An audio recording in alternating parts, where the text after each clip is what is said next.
For Noah and Ernest. Guys, you got up 14 there in the first half, really got out to a fast start. What shifted from that point on in the game? I feel like our intensity definitely went down. I definitely got to take accountability as one of the older guys on the team. And just, again, we got outplayed. That run that we went on wasn't a mistake. We were locked in. We were doing all the right things, and we just got away from it. But again, like I said, we got a big one coming up. Back to the drawing board, watching film, looking at the things that we did well, but also the things that we did wrong that led to losing that, getting that deficit, and just build from there. There's one point in the second half, you guys had stormed back to take the lead, and I think they went on like a 14-2 run. During that run in the second half, from your perspective, what do you think just kind of happened there? Like I said before, we just got to stay together. I know they definitely adjusted, going into the second half, obviously coming out of that first. But again, our communication could have been better. Definitely being in the right spots. They were getting to that short roll with Hunter, and obviously Juan coming off it, me being expected to blow up that ball screen. But again, like I said, they were getting to what they wanted. We definitely could have been more defensively sound. And yeah. Hunter's one of the best bigs in the game. What was it like battling down with him down there? I played him last year. This year, he has great touch. He's a great player. Uses his size to his advantage. Yeah, man, I never shy away from dudes bigger than me, of course. Especially, with him being the stature and the accolades that he has. I love coming into games like that, playing against opponents of that stature. Yeah. Offensively, Kansas shot 60% in the second half. Just what was the challenge defensively when they started to get rolling? Our defensive execution. I think we went into this game, knowing that we didn't want to give up layups, and I believe 22 layups. Yeah. We gave up 22 layups. So, playing a team like them, giving up easy layups is pretty demoralizing, especially off like live ball turnovers and stuff like that.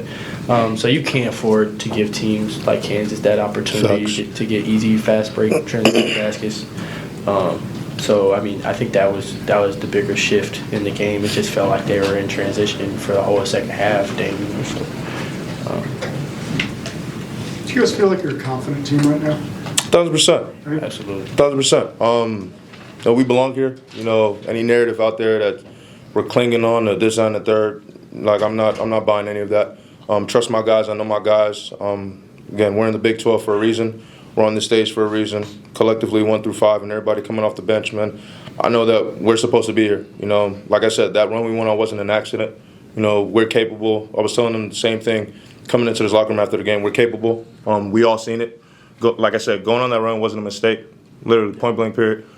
We were doing the right things, and like we said, we got away from it going into the second half. So just go to the drawing board and adjust. Coach Self said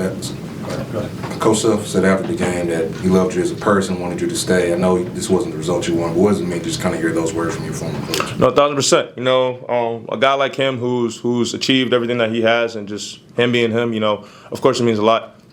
Whether it be peers, coaches, anybody in this basketball world who has any positive, communication from me and feedback, I definitely appreciate it. Again, I know he was someone who also definitely told me what I need to work on as well. So again, as a person, as a coach, man, I respect him. Malik's had a couple big moments in the last 2 games, a couple blocks, some really good offensive rebounds. Just talk about his development as a freshman and a big man. One thing I told him is to make sure you play smart. I definitely remember how I was my freshman year, and we all, call it what it is. As you're a freshman, your leash is definitely different than talk about a junior, senior, or fifth-year guy. I told him just, again, when you go into the game, pay attention to what we're supposed to do, what we're running, the play calls, play smart, don't pick up any easy fouls.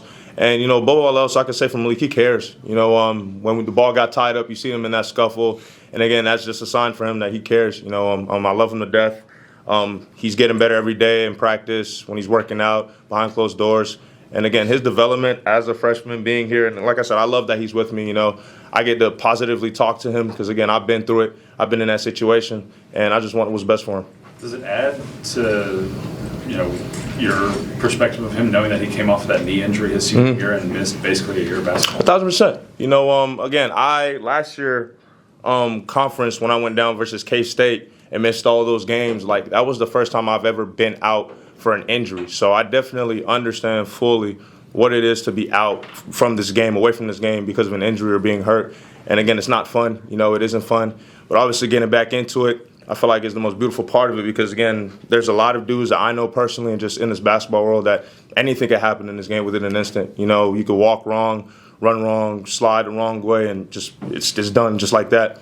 So him being able to still be playing and just, you know, see him every day and practice going against him, I love it.